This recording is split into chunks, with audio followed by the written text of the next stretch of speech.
Cochonnet, chapitre 2. Le jour de la sortie, M. Banvier a la grippe. Je suis au 7e ciel. Je m'attends à ce que la visite à cette ferme stupide soit annulée. C'est un coup de chance inespéré. J'ai passé la nuit à me demander comment survivre à 7 heures de blagues sur les cochons. J'ai presque gambadé de joie lorsque le directeur a annoncé que M. Banvier serait absent pendant quelques jours. Peut-être, ai-je pensé, quelques jours de repos lui permettront-ils d'y voir plus clair. Peut-être nous proposera-t-il une autre activité. Visiter l'usine de pneus, ou regarder un film historique ennuyant, ou aller à la caserne des pompiers. N'importe quoi plutôt que cette ferme stupide et sa porcherie. L'espace d'un instant, je suis convaincu que cette journée se terminera sans accroc. Puis, on frappe à la porte. C'est le directeur qui vient nous présenter la suppléante. Elle porte des bottes de caoutchouc. Je devine vite la suite du scénario. Madame Crisser est ravie de pouvoir accompagner la classe de 9e B lors de cette fascinante sortie à la ferme historique du Vieux Moulin. Il nous débite l'histoire du fermier venu de Hollande pour élever des animaux de races anciennes. Très intéressant à ce qu'il paraît, mais je n'écoute pas. Je m'en doutais bien. Comment ai-je pu espérer que ce voyage soit annulé? Ce n'est pas à moi que ça arriverait. Je ne suis pas un gars chanceux. Lorsque je mentionne mon manque de chance à ma mère, elle me contredit toujours.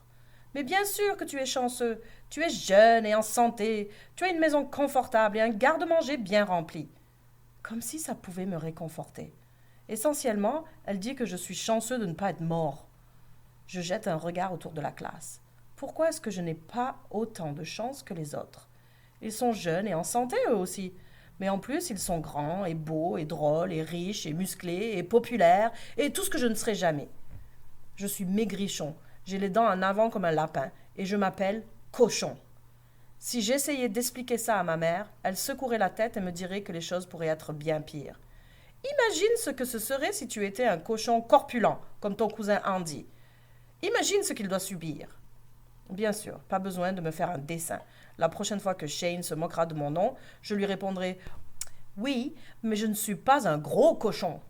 Et la prochaine fois qu'il rira de mes dents, je répondrai que mieux vaut ça qu'un dentier. Et s'il dit une fois de plus qu'on pourrait allumer un incendie avec les verres épais de mes lunettes, je ferai savoir que ce serait bien commode pour faire griller des saucisses sur un feu de camp.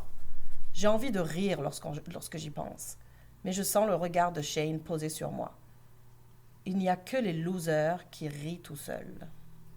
Le directeur continue son monologue sur l'élevage traditionnel des cochons. Shane chuchote des blagues à ses amis et éclate de rire. Pourquoi ma mère pense-t-elle que je suis un gars chanceux? Je ne suis même pas assez chanceux pour avoir la grippe quand ça serait utile.